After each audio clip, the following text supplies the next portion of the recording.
Je vais simplement vous inviter à ouvrir au livre d'Esther, Esther 2 au verset 5.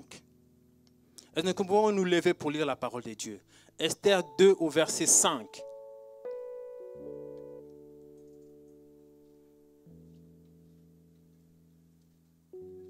La Bible dit ceci.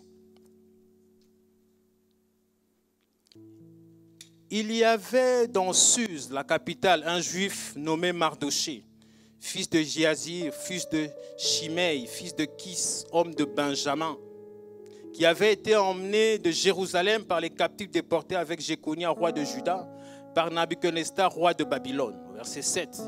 Il élevait Hadassa, qui était Esther, fille de son oncle, car elle n'avait ni père ni mère. La jeune fille était belle de taille et belle de figure. À la mort de son père et de sa mère, Mardoché l'avait adoptée pour fille. Lorsqu'on eut publié l'ordre du roi et de son édit qu'un grand nombre de filles, des jeunes filles, furent rassemblées à Suse, la capitale, sur la surveillance d'Hégaï, Esther fut aussi prise et conduite dans la maison du roi, sous la surveillance d'Hégaï, gardien des femmes. La jeune fille lui plut, trouva grâce devant lui. Il s'empressa de lui fournir des choses nécessaires pour sa toilette et pour sa subsistance. Lui donna 7 jeunes filles choisies dans la maison du roi et la plaça avec de jeunes filles dans le meilleur appartement de la maison de femmes. Au verset 10, Esther ne fit connaître ni son peuple ni sa naissance, car Mardoché lui avait défendu d'en parler. Et chaque jour, Mardoché allait et venait devant la cour de la maison des femmes pour savoir comment se portait Esther et comment on la traitait. Verset 12. Chaque jeune fille allait à son tour vers le roi Assuérus après avoir employé 12 mois à s'acquitter de ce qui était prescrit aux femmes. Pendant ces temps, elles prenaient soin de leur toilette, 6 mois avec de l'huile de myrrhe et 6 mois avec des aromates, des parfums en usage parmi les femmes. C'était ainsi que chaque jeune fille allait vers le roi et quand elle passait devant la maison des femmes, dans la maison du roi, on lui laissait prendre avec elle tout ce qu'elle voulait. Elle y allait le soir, le lendemain, et y passait dans la seconde maison des femmes, sous la surveillance de Jasgaz, eunuque du roi et gardien des concubines. Elle ne retournait plus vers le roi, à moins que le roi n'eût eu le désir et qu'elle ne fût appelée par son nom. Amen. Voilà, on va déjà s'arrêter là. Alléluia. Et nous allons encore ouvrir dans le livre de Matthieu. Matthieu 25, verset 1.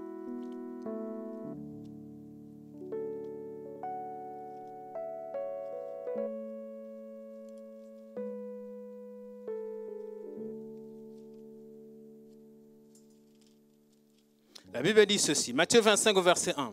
Alors le royaume des cieux sera semblable à 10 vierges qui, ayant pris leur lampe, allèrent à la rencontre de l'époux.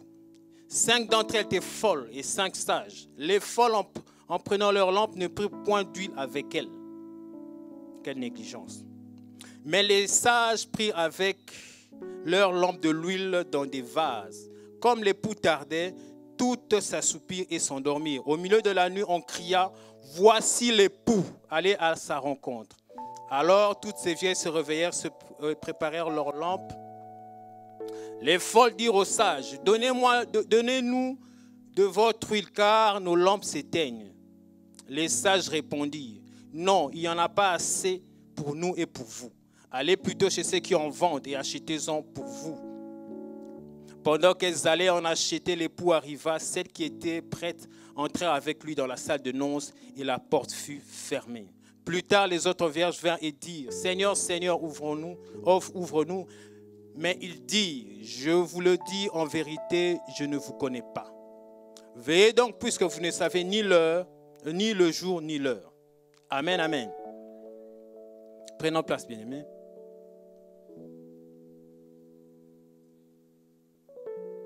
Bien-aimés, le titre de ce message, c'est « La préparation et l'antichambre de la réussite ». Alléluia. La préparation et l'antichambre de la réussite. Cela veut dire, c'est la phase avant la réussite. Amen. C'est une phase très importante, car si elle n'est pas prise au sérieux, c'est l'échec. Alléluia. La prochaine étape, c'est l'échec. Amen. Mais je vais quand même d'abord commencer par nuancer ces termes. Alléluia. La préparation, c'est quoi? La préparation, c'est donner à quelqu'un certains soins, l'apprêter, le munir de tout ce qu'il aura besoin pour quelque chose.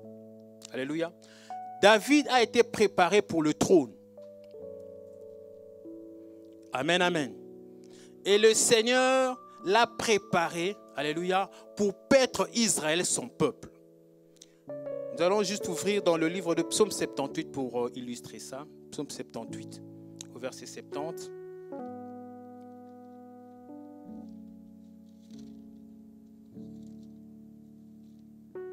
Psaume 78 au verset 70.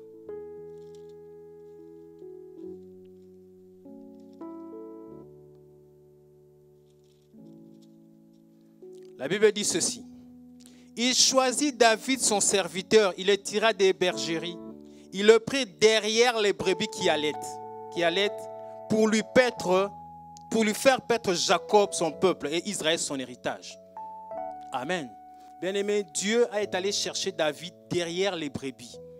Pas devant, derrière les brebis. Alléluia. Il a dit, j'ai vu en David, le fils d'Isaïe, l'homme selon mon cœur. Alléluia. C'est lui qui accomplira mes desseins. Alléluia. Donc David, c'était le choix de Dieu. Saoul, c'était le choix des hommes. Alléluia. Parce qu'Israël avait vu autour, parmi les nations, alléluia, tous ils avaient un roi. Parce que laisse-moi te dire que celui qui conduisait Israël, c'était Dieu lui-même par l'intermédiaire des juges. Alléluia. Mais Israël a vu qu'autour de lui, il y avait des rois. Toutes les nations avaient des rois. Et il a voulu se choisir un roi. Alléluia. Donc Saoul était le choix des hommes. David était le choix de Dieu. Alléluia. Parce qu'il est allé chercher derrière les brebis. Et il a taillé pour l'emmener sur le trône. Alléluia. Pour paître Israël, son peuple. Donc pour que David arrive à la royauté, il y a eu toute une période. Alléluia. Pendant cette période, c'était une période de persécution. Pendant cette période, c'était une période où le Seigneur éprouvait David. Alléluia. Pendant cette période, David était comme un fugitif en train de fuir. Alléluia. Laisse-moi te dire que parmi les choses qui arrivent à quelqu'un qui est préparé, alléluia, qui est en train d'être préparé pour le Seigneur à une certaine mission, il y a la persécution. Amen. Bien-aimé, ici, il faut nuancer une chose. Je parle de la persécution, alléluia, comme les épreuves venant du Seigneur. Je ne parle pas de la persécution, alléluia, parce que tu es allé rentrer dans les affaires d'autrui. Amen. C'est lui qui rentre dans l'affaire d'autrui parce qu'il parle beaucoup ou bien parce qu'il crée des conflits entre les gens. Alléluia. C'est lui qui est persécuté. Mais ce sont ces persécutions qui viennent de sa faute. Alléluia. Ce n'est pas de la faute du Seigneur. Amen, amen. Ici, je parle de la préparation avec les persécutions qui viennent du Seigneur dans le but d'éprouver la personne. Il y a toujours un désert dans la vie de quelqu'un. Alléluia. C'est pendant ce moment que le Seigneur te formate. Alléluia. C'est pendant que le Seigneur va te modeler. Alléluia. Comme cette argile qui doit prendre de la forme. Alléluia. Vous savez bien aimer, l'argile passe toujours par le feu. Alléluia. C'est pour qu'on puisse modeler. Alléluia. Pendant cette phase, c'est une phase qui fait mal. Alléluia. Pendant quand on traverse la vallée de Baca, c'est une phase qui fait mal. Mais c'est pour un but. Alléluia. Ce qui se passe en réalité, alléluia, on a beaucoup de chrétiens qui sont des parvenus. J'aimerais nuancer. Pourquoi? Un parvenu, c'est qui? Un parvenu, c'est une personne qui s'est élevée à une condition supérieure sans en acquérir les manières adaptées à son nouveau milieu. Cela veut dire quoi? Cela veut dire que c'est une personne, alléluia, qui n'a pas les capacités, par exemple, d'être président, qui n'a pas les capacités d'être un roi. Alléluia. Mais par les concours des circonstances, il est directement bazardé à la tête de la présidence. Alléluia. Il est directement bazardé à devenir roi. Alléluia. Et ce genre de personnes, c'est ceux qui font beaucoup de dégâts. Et dans l'église, il y a certaines personnes aussi, alléluia, qui s'improvisent justement. Pasteurs, qui s'improvisent justement apôtres, qui s'improvisent justement prophètes. Mais quand les tribulations liées à l'identité qu'ils veulent adopter, alors qu'ils n'ont pas les manières, alors qu'ils n'ont pas l'onction pour le faire, alléluia, c'est là que les pleurs commencent. C'est là que les problèmes commencent. Alléluia. Bien-aimé, il n'y a pas un pire que d'être un parvenu. Alléluia. Le terme pour signifier le parvenu, aujourd'hui on parle de nouveau riche. Alléluia. Les personnes qui n'ont jamais été préparées à la richesse. Alléluia. Les personnes qui n'ont jamais été préparées à l'abondance. Et du jour au lendemain, se retrouvent dans une position. Alléluia. En réalité, ils ne doivent pas être là où ils sont là. Amen. Et ce sont des choses qui bouleversent le monde. Je vais le nuancer. Dans le livre de Proverbe 30, au verset 21. Bien-aimé, la préparation est très importante. Alléluia. Toute la préparation de la part du Seigneur. Ça va t'éviter des ennuis. Proverbe 30, au verset 21. La Bible dit ceci. 3 choses font trembler la terre. Il y en a 4 qu'elle ne peut supporter.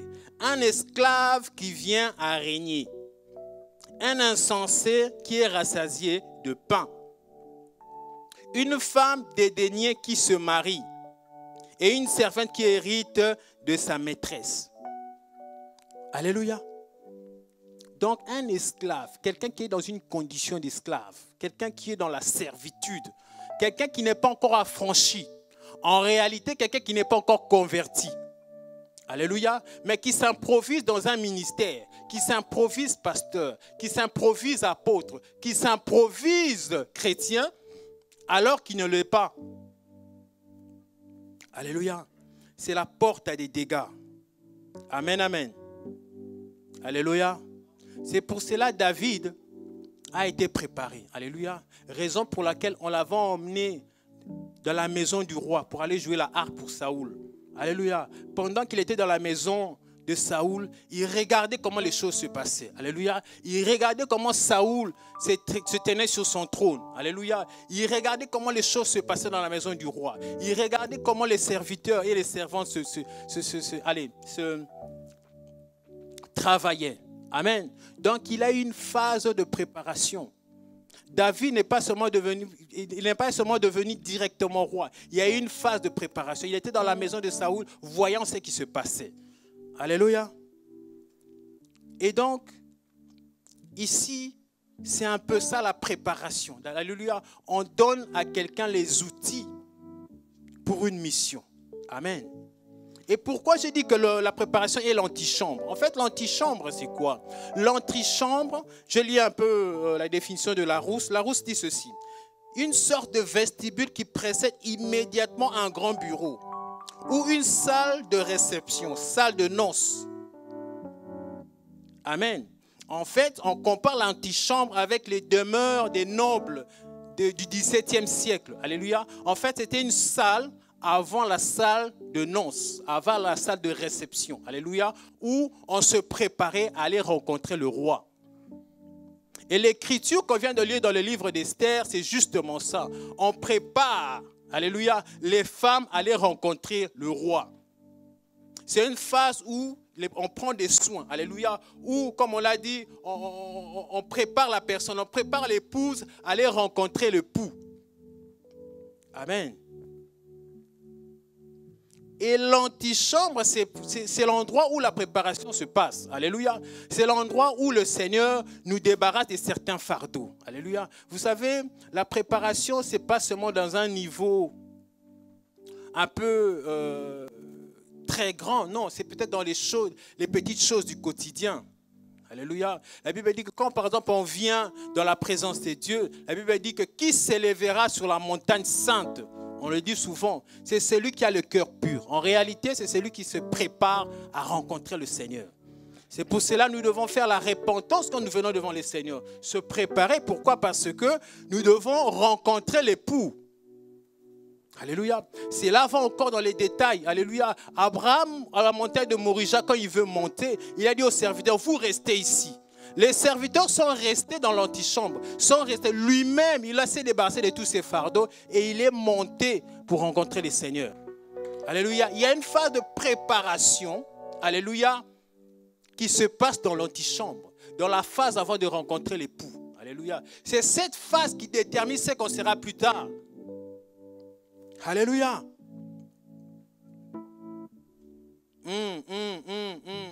Bien aimé, avant de rentrer à Canaan, il y a eu une période où Israël a été préparé. Alléluia. Où Israël a été éprouvé. Alléluia. C'est pendant cette phase que Dieu a fait sa sélection.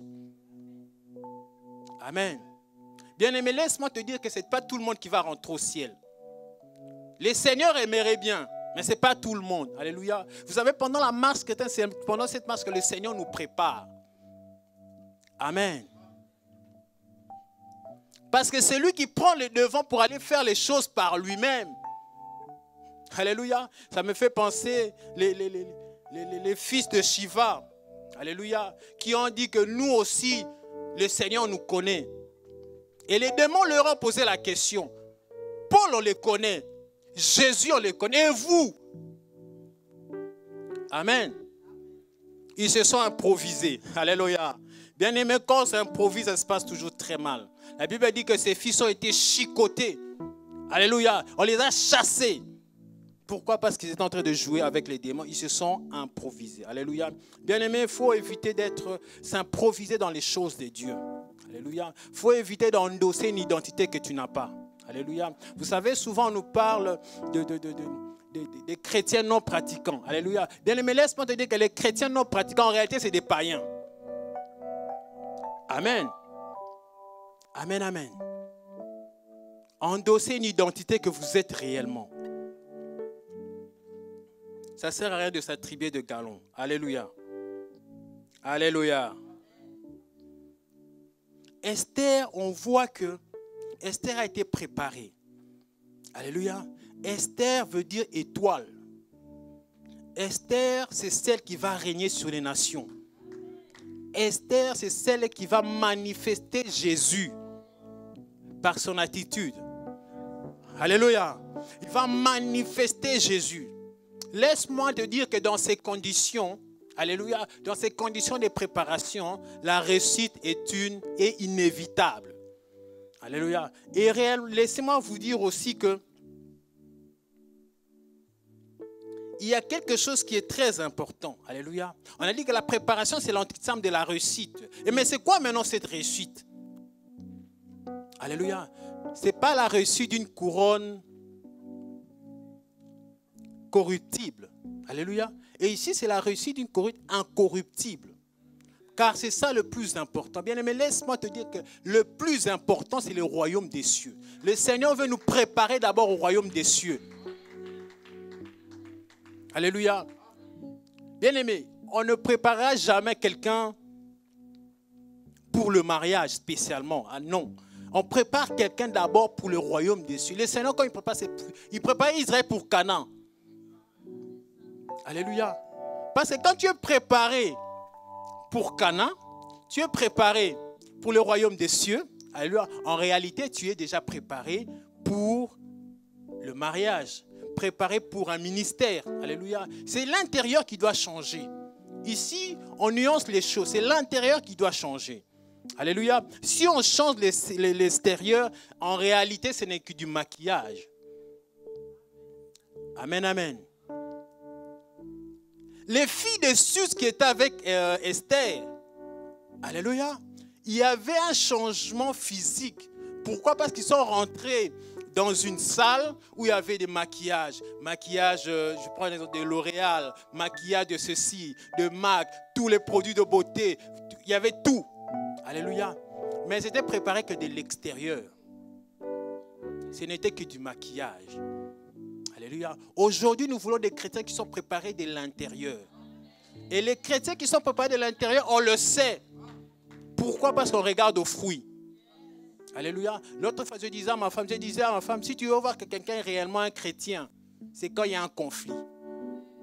Ah, quand il y a un conflit, c'est là qu'on sait que lui, il est réellement chrétien. Parce qu'on doit avoir l'humilité face à un conflit. Alléluia. Vous prenez un peu le devant. Alléluia. Une humilité. Quand il y a un conflit, on voit que la personne a été changée de l'intérieur parce qu'il y a une certaine humilité. Il y a une certaine patience à réagir face au problème. Alléluia. C'est lui à qui on appuie le dernier orteil qui saute jusqu'au plafond. Bien aimé, celui-là n'est pas encore converti.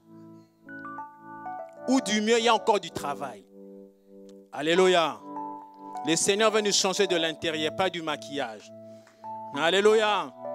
Bien aimé, le premier objectif de Esther, c'était le roi. Pendant qu'il passait dans chaque pièce pour les préparer, alléluia, Hégaï, qui était le nid qui s'occupait des femmes, lui a dit aux femmes, prenez tout ce que vous voulez. Alléluia. Prenez tout ce que vous voulez. Mais il y a quelque chose qui a fait que Esther s'est distinguée des autres. Alléluia. C'est par rapport à la préparation qu'elle avait eue. Alléluia. N'oubliez pas que Esther a grandi avec Mardochée. Mardochée était un juif. Mardochée a été déporté avec le roi Jaconia de Jérusalem jusqu'à Babylone. Alléluia. Mardochée était l'oncle du père d'Esther. Alléluia. Quand le père et la mère d'Esther sont décédés, Mardochée a adopté Esther comme sa fille. Elle a enseigné Esther. Elle a donné les outils nécessaires. Alléluia. Donc Esther était préparée. Bien même quand on le confiait entre les mains d'Hégaï, qui étaient les gardiens des femmes, elle était préparée.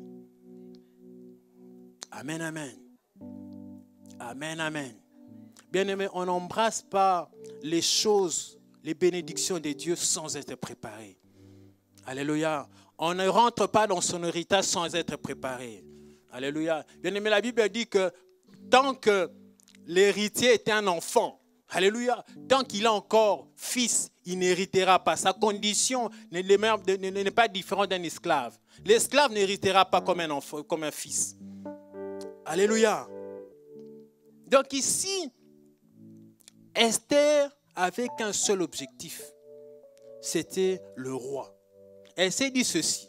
Si seulement j'ai le roi, j'ai tout son royaume et tout ce qu'il renferme. Amen. Les femmes sages se sont dit ceci. Si on a l'époux, on a tout ce qui appartient à l'épouse, à l'époux. On a l'héritage de l'époux. Alléluia. On est co-héritier de Christ.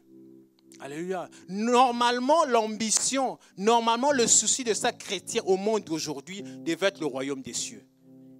On devait vivre que pour ça. Alléluia.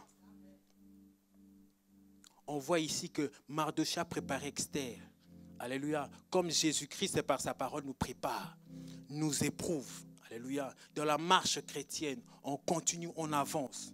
Alléluia. Et enfin, il a confié chez Hégaï. Hégaï, c'était qui? Hégaï, c'était les gardiens des femmes. Hégaï, moi je dirais qu'ici, c'est l'image du Saint-Esprit. C'est lui qui va dire, voici l'époux. Alléluia.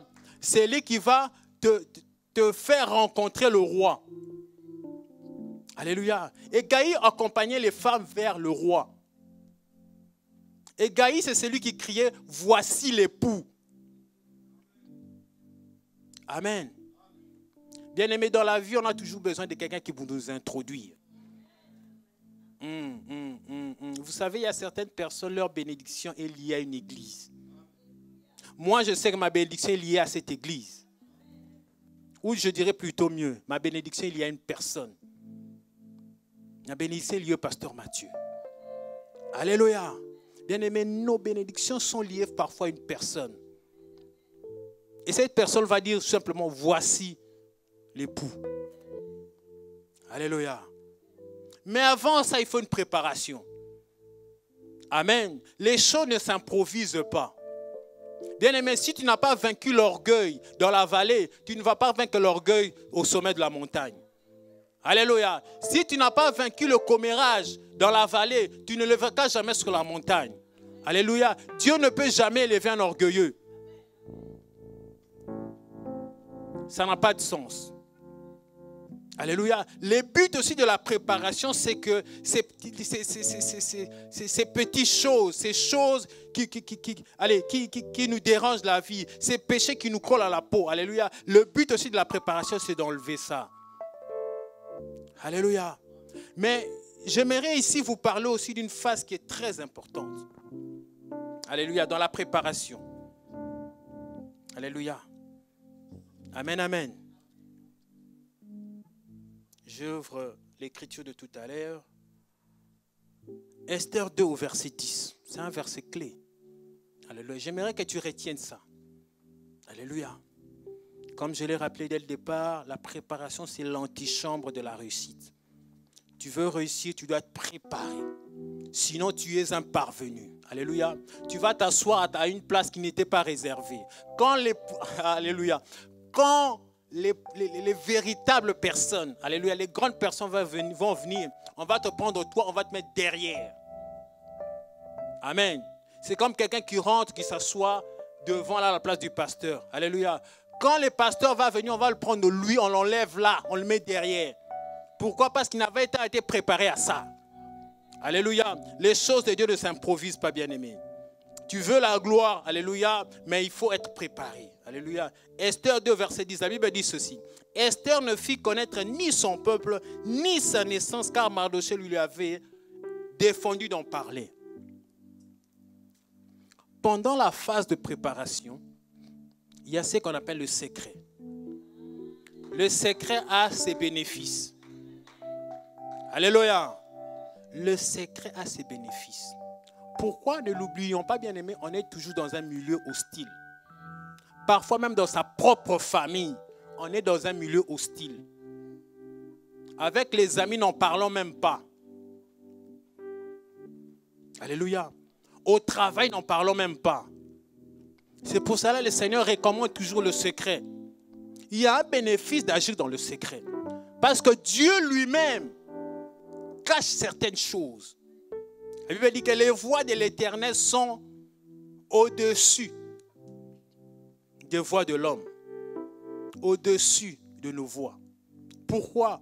Parce que, bien aimé, quand tu décides de faire quelque chose, alléluia, quand tu décides par exemple de te marier, sache qu'il y a des vaches maigres qui s'élèvent en même temps. Le jour où Joseph a dit que moi aussi j'ai des songes, moi aussi je vois des choses, ces jours-là, les vaches maigres se sont levées. Alléluia. Dans le cœur de ses frères, ça n'était plus bon. Alléluia. Tout le monde l'en voulait. Tout le monde était jaloux. Alléluia. Le jour où tu décides de faire quelque chose de bien aimé, sache qu'il y aura des jaloux. C'est normal, c'est comme ça. Alléluia. Ici, on a dit Esther, non. Ne dévoile pas ce que tu es. Ne dévoile pas que tu fréquentes quelqu'un. Garde ça encore pour toi. Alléluia. Ne dévoile pas qu'il y a ton business qui commence à bien marcher. Ne dévoile pas encore. Ne mets pas sur les réseaux. Alléluia. Sache que quand tu mets sur les réseaux, il y a 2 millions de personnes qui sont au courant. Alléluia. C'est là des cas directement des combats. Alléluia. Parfois, c'est non, les choses ne marchent pas. Non, c'est parce que il y a des combats déjà qui sont déclenchés. Pourquoi? Parce que tu as simplement parlé. Alléluia. Joseph a parlé. Ça lui a emmené beaucoup d'ennuis. Alléluia. Peut-être que c'est les voies de Dieu. Mais pour être plus prudent, alléluia, j'aimerais emmener quelqu'un à agir dans le secret. Il y a un bénéfice à agir dans le secret. Alléluia. Dans le livre de Matthieu 6, il y a des bénédictions qui sont liées à celui qui agit que dans le secret. Matthieu 6.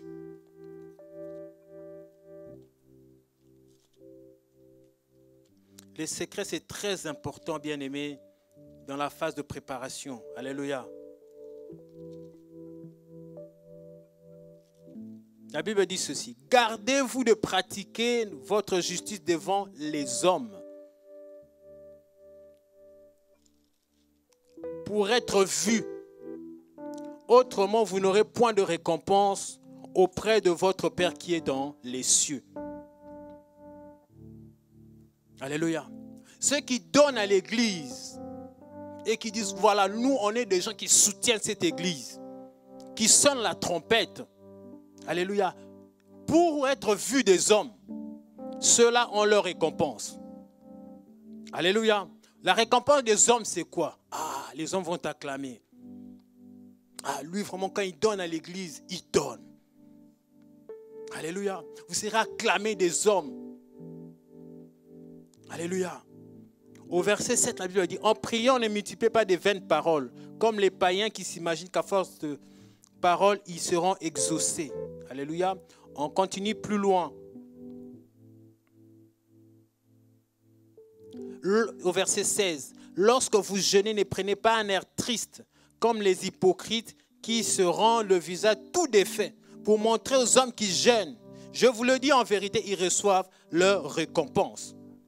Mais quand tu jeûnes, parfume-toi la tête et lave ton visage, afin de ne pas montrer aux hommes que tu jeûnes, mais à ton Père qui est là dans le secret, et ton Père qui voit dans le secret te le rendra. Alléluia. Il y a certaines choses qui se passent dans le secret. Le jeûne, c'est dans le secret. Alléluia. Devant les gens, beaucoup jeûnent en montrant aux autres qui sont en train de jeûner. Alléluia. Qui font les spirituels. Alléluia. Ceux-là ont déjà les récompenses. Alléluia.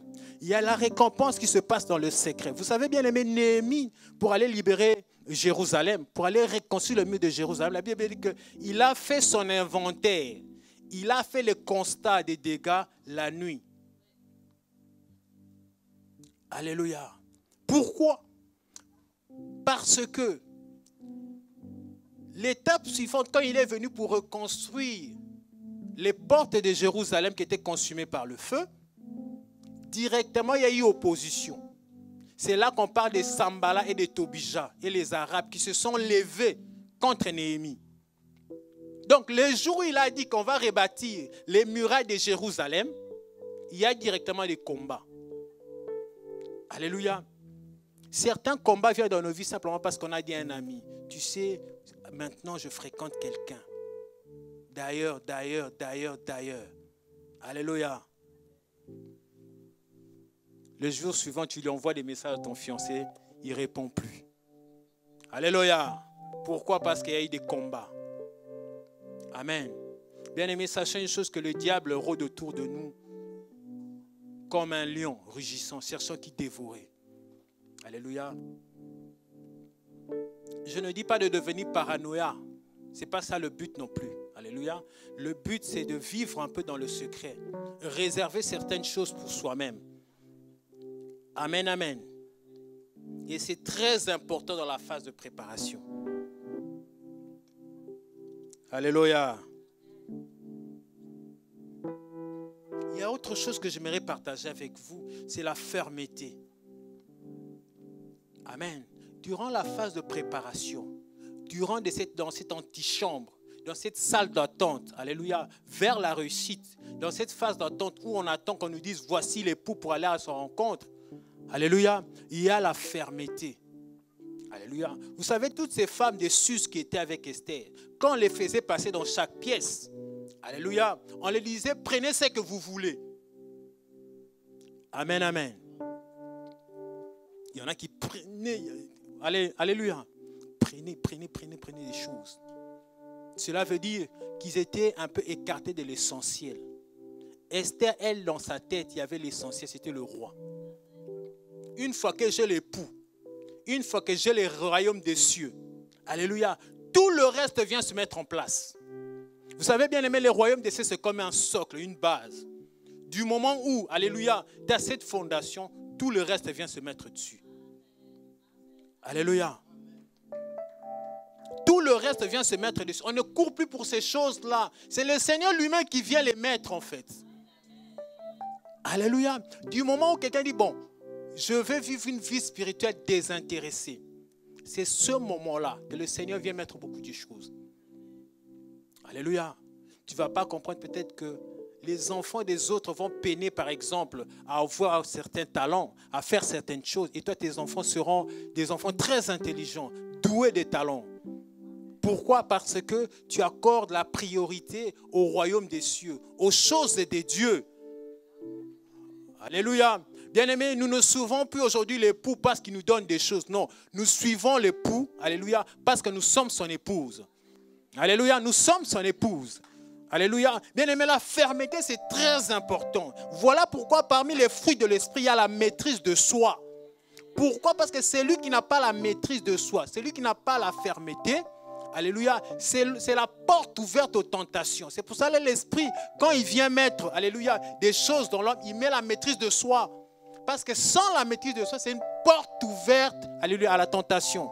C'est pour ça que David dira plus tard, Seigneur, rends-moi inébranlable. Rends-moi ferme devant la tentation. Alléluia. Rends-moi ferme devant la tentation. Toutes ces femmes déçues dans toutes les pièces qu'elles passaient, elles prenaient des trucs. Elles prenaient des choses.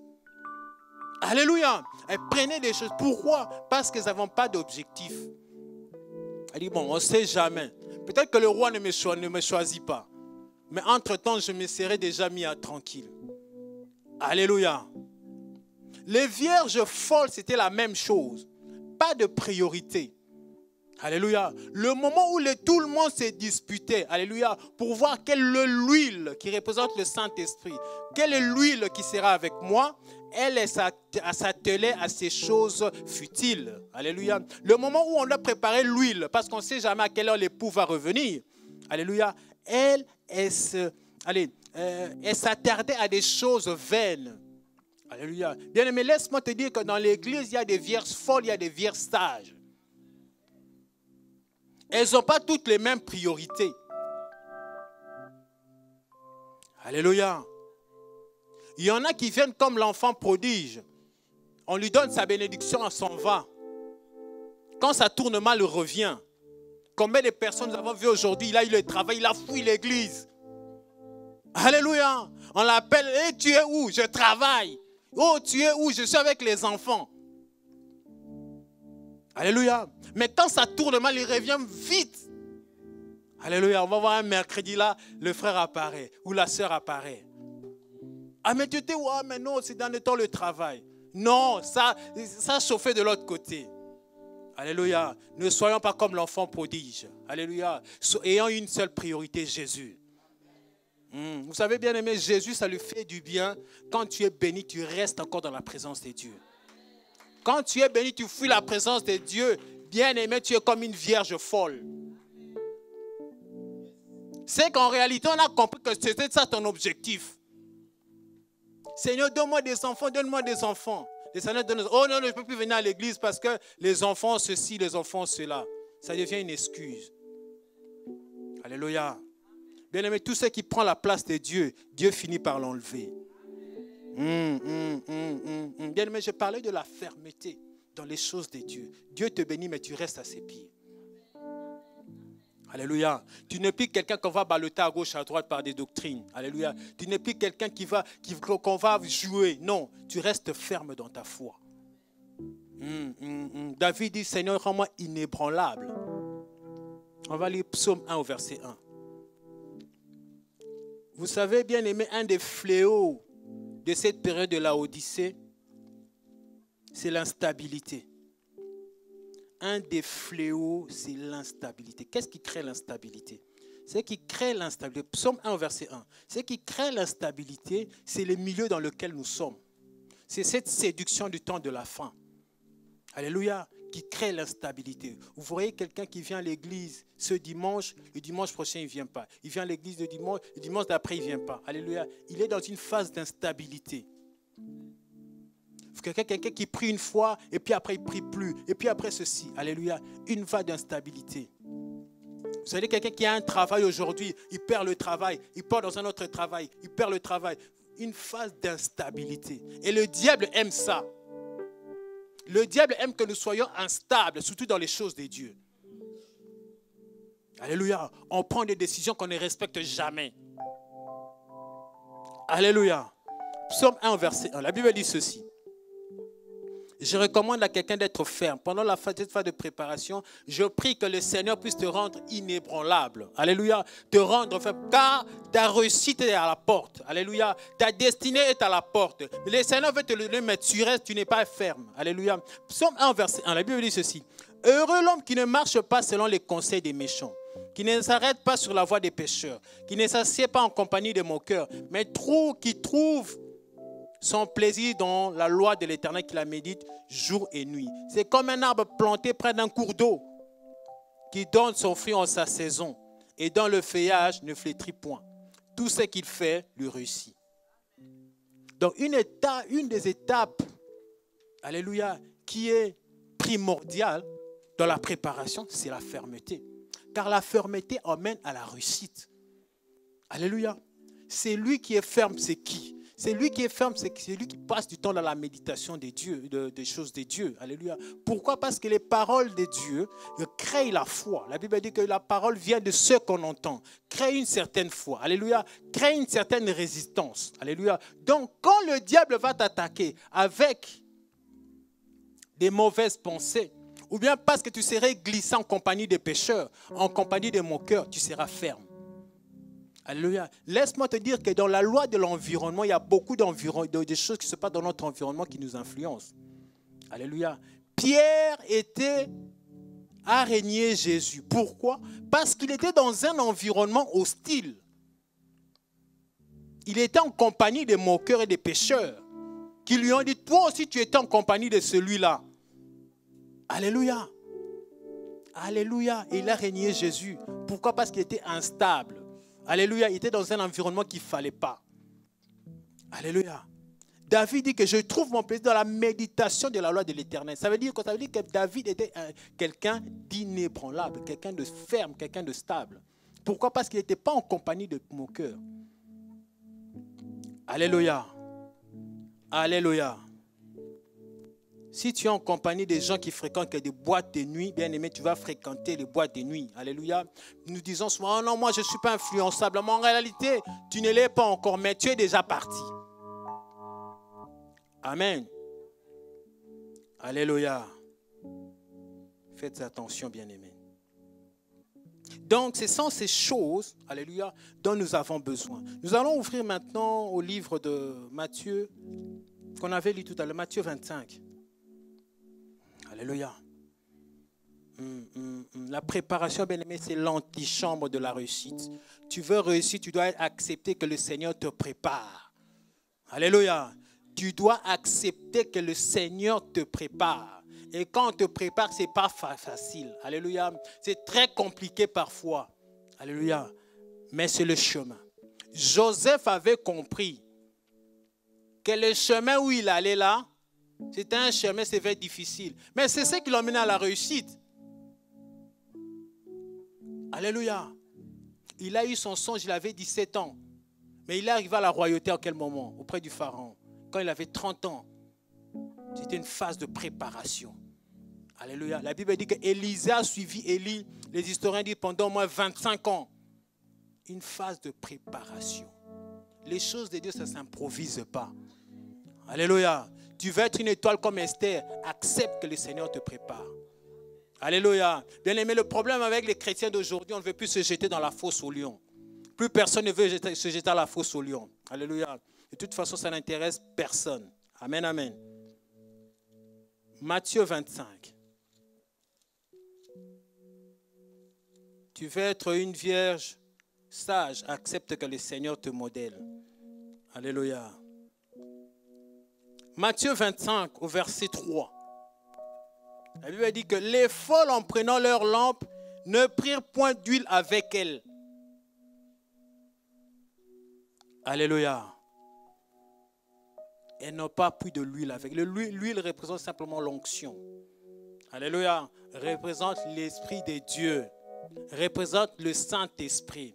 Cela veut dire que dans le cœur de ces vierges folles, l'Esprit s'était déjà éteint. Bien-aimé, Dieu, quand il viendra chercher son église, il regardera les gens qui ont son esprit.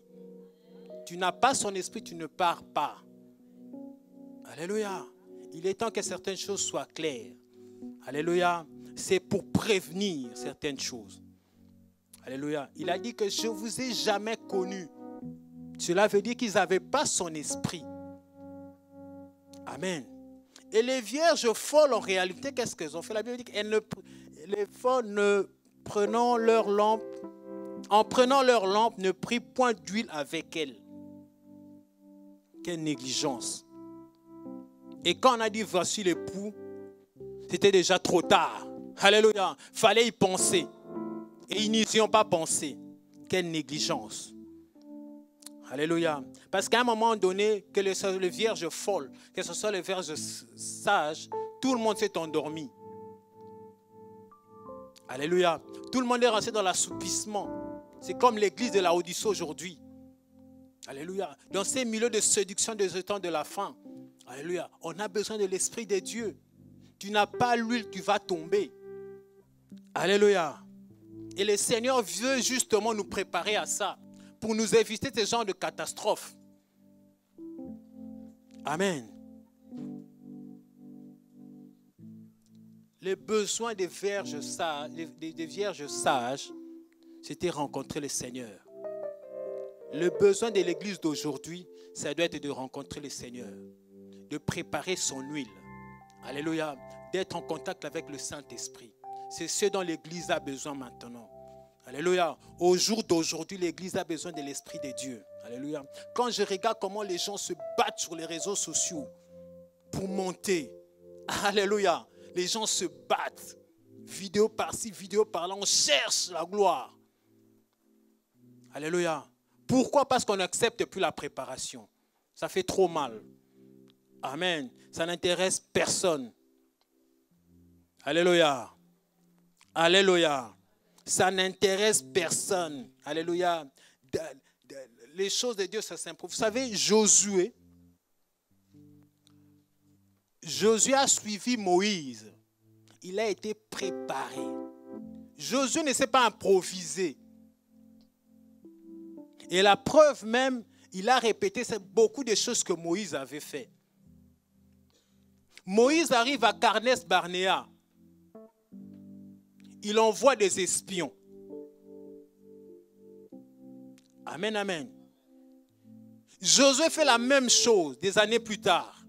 Il arrive à Jéricho. Il envoie 2 espions. C'est quelqu'un qui a été préparé. Alléluia. C'est quelqu'un qui a été préparé. La préparation, bien aimé, vous évite des catastrophes. Vous savez, les jeunes, quand ils se marient, par exemple, aujourd'hui, ah non, on ne va pas écouter les vieux qui se sont mariés avant. Moi, je me pose toujours une question. Qu'est-ce qu'il y a dans les mariages que les autres n'ont pas vécu avant? C'est que vous êtes en train de vivre, les gens n'ont déjà vécu avant. Salomon dit, il n'y a rien de nouveau sous le soleil. Le cœur de l'homme a toujours été tortueux. Amen. Et il y a une période de préparation très importante. Alléluia. Pour arriver au sommet, il faut être préparé. Vous savez, au jour d'aujourd'hui, par exemple en Belgique ici, les gens ne deviennent pas directement Premier ministre. Non. Vous comprendrez que les gens, la personne serait par exemple bourgmestre, président de parti, chef à la chambre. Alléluia. Et au final, il sera Premier ministre. Et quand il termine Premier ministre, généralement, ils vont au Parlement européen. Vous voyez qu'il y a une suite logique. Alléluia. Il n'y a que dans les pays où je ne peux pas citer le nom, où les gens s'improvisent.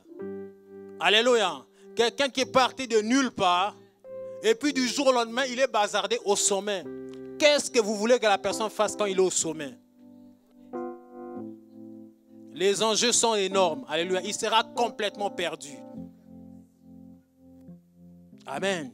Les choses sont progressives. Il y a une préparation. Alléluia. Excusez-moi, je voyais encore Charles Michel quand il était Premier ministre. Et on montrait dans les tribunes, il y avait son père. Alléluia. Et son père disait, lui Michel disait, on l'a préparé pour qu'il soit là. Alléluia. Donc il a été bourgmestre, il a été à la chambre, et ensuite il était président de parti, et puis après il est devenu Premier ministre, et puis après il est allé au Parlement européen. Amen. Il y a une préparation. Même le monde a compris ça. Alléluia. Il n'y a que dans l'église que nous on veut faire semblant. Alléluia. Il faut qu'on se réveille. Alléluia. Moïse a été préparé. Jéthro l'a préparé. Moïse a été berger. De la même façon, il conduisait les brebis. De la même façon, il a fait paître Israël. Alléluia, il a été préparé. Je prie que ce soir, ce matin, alléluia, que le Seigneur te prépare. Il y a une gloire qui t'attend, bien-aimé. Il y a une gloire qui t'attend. Pourquoi? Parce que le Seigneur place dans chaque homme des talents. Et ces talents, tôt ou tard, doivent être vus des hommes. Alléluia. Et il y a une phase de préparation. Esther ne s'est pas improvisée reine. Alléluia. Esther a été préparée. Et avec la grâce, elle est arrivée à son trône. Alléluia. Esther était reine. Amen. Alléluia. En réalité, à Babylone, avant Esther, il y avait Vasti. Vasti prenait la place Vous savez, quand Dieu veut t'emmener quelque part, il va enlever la personne qui est là. Vasti, elle a été compromise par son impolitesse, mais elle a été écartée de là parce qu'il y avait Esther qui devait monter sur le trône. J'aimerais dire à quelqu'un, Dieu fait du favoritisme quand il s'agit de ses enfants. Alléluia. Dieu fait du favoritisme. Ce sont ses enfants. Alléluia. Bien-aimé, quand tu es père, tu n'aimerais pas placer ton fils à la place. Un fils que tu as préparé, tu aimerais qu'il puisse avoir une grande destinée, non?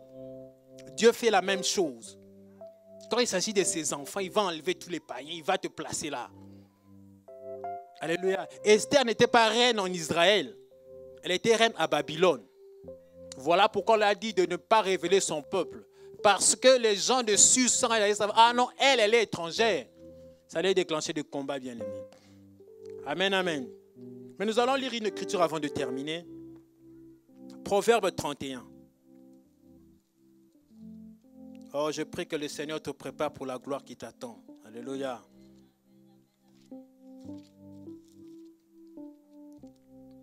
Proverbe 31.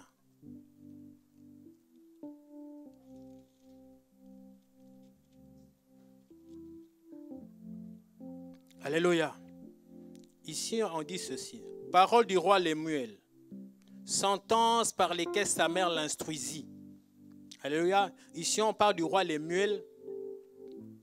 Et par rapport à sa mère qui est tentée de l'instruire parce qu'elle devait régner en Israël. Alléluia. La Bible dit ceci. Que te dirais-je, mon fils? Que te dirais-je, fils de mes entrailles? Que te dirais-je, mon fils, objet de mes vœux? Alléluia. Ici, la mère représente l'Église. Alléluia. L'Église qui doit préparer ses brebis. Alléluia. À régner sur les nations. Alléluia. Comme Jérémie qui a été préparé depuis le sang de sa maman pour devenir prophète sur les nations. Alléluia. Ici, la maman de Lemuel, qui est une femme qui représente simplement l'Église, est en train d'instruire Lemuel, est en train d'instruire cette brebis. Alléluia. Il a dit, mon fils, que te dirais-je, mon fils, objet de mes vœux? Ne livre pas ta vigueur aux femmes et tes voix à celles qui perdent des rois. Ce n'est point au roi Lemuel, ce n'est pas au roi de boire du vin. Alléluia.